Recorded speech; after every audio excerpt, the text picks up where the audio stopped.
ওয়াত্তিনি ওয়াজ্জাইতুন ওয়াতুরি সিনিনা ওয়াহাজাল বালাদিল আমিন। কোরআন শরীফে যে তিন ফলের কথা বলা হয়েছে এটাই হলো সেই তিন ফল।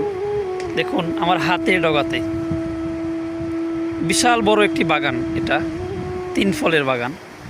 এই তিন ফল আমি এখন খাবো, খেয়ে দেখাবো আপনাদেরকে।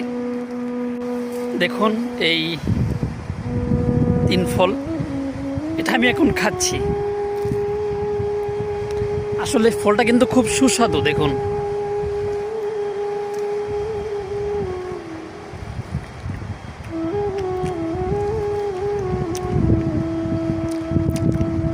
আসলে এই তিন ফল কিংবা ডুমুর ফল আমরা তো শুধু শুনে আসছি, কখনো কিন্তু খাইনি।